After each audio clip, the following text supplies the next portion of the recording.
আরে ও সম্ভাব্য কিতনে আদমি থে? ভারতীয় সিনেমার ইতিহাসে এর চেয়ে আইকনিক ডায়লগ আর দ্বিতীয়টি আছে কিনা সন্দেহ। হ্যালো বন্ধুরা, আসসালামু আলাইকুম, আমি নিঝুম। আজকের ভিডিওতে আমরা কথা বলবো এমন একটি সিনেমা নিয়ে যাকে সিনেমা বলা ভুল হবে। এটি একটি ইমোশন, একটি কাল্ট ক্লাসিক এবং ভারতীয় ফিল্ম ইন্ডাস্ট্রির এক বিশাল মাইলফলক। হ্যাঁ, আমি কথা বলছি রমেশ সিপ্পি পরিচালিত ১৯৭৫ সালের মাস্টারপিস শোলে নিয়ে। আজকের এই ফাস্ট পেস্ট ওটিটি যুগে দাঁড়িয়েও কেন শোলে সমানভাবে প্রাসঙ্গিক? কেন আজও জয়বীরুর বন্ধুত্ব বা গব্বর সিংয়ের ভয় আমাদের রোমাঞ্চিত করে? চলুন আজকের এই ৪ মিনিটের রিভিউতে সেটাই খুঁজে বের করি।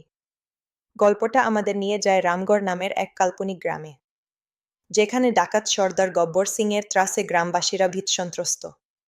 অবসরপ্রাপ্ত পুলিশ অফিসার ঠাকুর বলদেব সিং, যার পুরো পরিবারকে গব্বর নৃশংসভাবে হত্যা করেছে এবং ঠাকুরের ২ হাত কেটে নিয়েছে, তিনি সিদ্ধান্ত নেন এই অন্যায়ের প্রতিশোধ নেওয়ার। তিনি ভাড়া করেন দুজন ছোটখাটো চোর ও লড়াকু যুবককে, জয় এবং বীরু। গল্পটি আপাত দৃষ্টিতে একটি রিভেঞ্জ ড্রামা মনে হলেও এর পড়তে পড়তে মিশে আছে বন্ধুত্ব, প্রেম, ত্যাগ এবং সাহসিকতার এক অনন্য গাথা। সেলিম জাভেদের চিত্রনাট্য এতটাই শক্তিশালী ছিল যে প্রতিটি দৃশ্য আজও দর্শকের মনে গেঁথে আছে। শোলে সিনেমার প্রাণ ভোমরা হলো এর কাস্টিং। এই ছবিতে এতগুলো লিজেন্ডারি অভিনেতা একসাথে কাজ করেছেন, যা ভাবলে আজও অবাক হতে হয়। গব্বর সিং, আমজাদ খান, শুরুতেই বলতে হয় আমজাদ খানের কথা। গব্বর সিংয়ের চরিত্রে তিনি যে অভিনয় করেছেন তা ভিলেনের সংজ্ঞাটাই বদলে দিয়েছিল। তার সেই খাকি পোশাক, কোমরে বেল্ট আর সেই পৈশাচিক হাসি, আমজাদ খান প্রমাণ করেছিলেন যে হিরো ছাড়াও ভিলেন সিনেমার কেন্দ্রবিন্দু হতে পারে। জয় ও বীরু, অমিতাভ বচ্চন ও ধর্মেন্দ্র, এই জুটির রসায়ন আজও বন্ধুত্বের প্রতীক। ধর্মেন্দ্রর কৌতুকপূর্ণ অভিনয় এবং অমিতাভ বচ্চনের গম্ভীর ও ইন্টেন্স ব্যক্তিত্ব একে অপরকে দারুণভাবে কমপ্লিমেন্ট করেছে। তাদের গুইয়ে দোস্তি হাম নেহি তোরেঙ্গে খু গানটি আজও বন্ধুত্বের অ্যানথেম।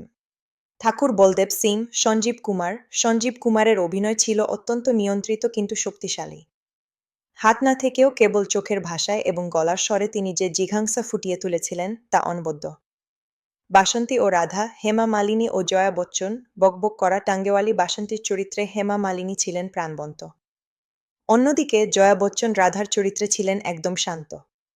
খুব কম সংলাপ বলে, কেবল এক্সপ্রেশন দিয়ে তিনি বুঝিয়েছিলেন বিধবা রাধার ভেতরের যন্ত্রণা। রমেশ সিপ্পির পরিচালনা ছিল তার সময়ের চেয়ে অনেক এগিয়ে। ওয়েস্টার্ন কাউবয় সিনেমার আদলে তৈরি হলেও এর আত্মা ছিল একদম ভারতীয়। আর এই সিনেমার ডায়লগ, প্রতিটি সংলাপ আজও মানুষের মুখে মুখে ফেরে। ইয়ে হাত হামকো দে দে ঠাকুর, জো ডর গায়া, সমঝোমর গায়া কি, এগুলো কেবল লাইন নয়, এগুলো পপ কালচারের অংশ। আর ডি বর্মনের সঙ্গীত এবং আবহ সঙ্গীত সিনেমাটিকে অন্য উচ্চতায় নিয়ে গেছে। বিশেষ করে গব্বরের এন্ট্রির সময় সেই হাড় হিম করা ব্যাকগ্রাউন্ড মিউজিক কিংবা হোলির গান, সব মিলিয়ে এক অসামান্য প্যাকেজ। সবশেষে বলবো, শোলে এমন একটি সিনেমা যা প্রতিটা জেনারেশনের অন্তত একবার দেখা উচিত। এটি আমাদের শেখায় যে গল্প বলার ভঙ্গি যদি সঠিক হয় তবে তা যুগ যুগ ধরে টিকে থাকে। আপনি যদি অ্যাকশন, ড্রামা, কমেডি এবং ট্র্যাজেডির পারফেক্ট ব্লেন্ড দেখতে চান, তবে শোলে আপনার জন্য মাস্ট ওয়াচ। বন্ধুরা, শোলে সিনেমার কোন চরিত্রটি আপনার সবচেয়ে প্রিয়? জয়, বীরু নাকি গব্বর?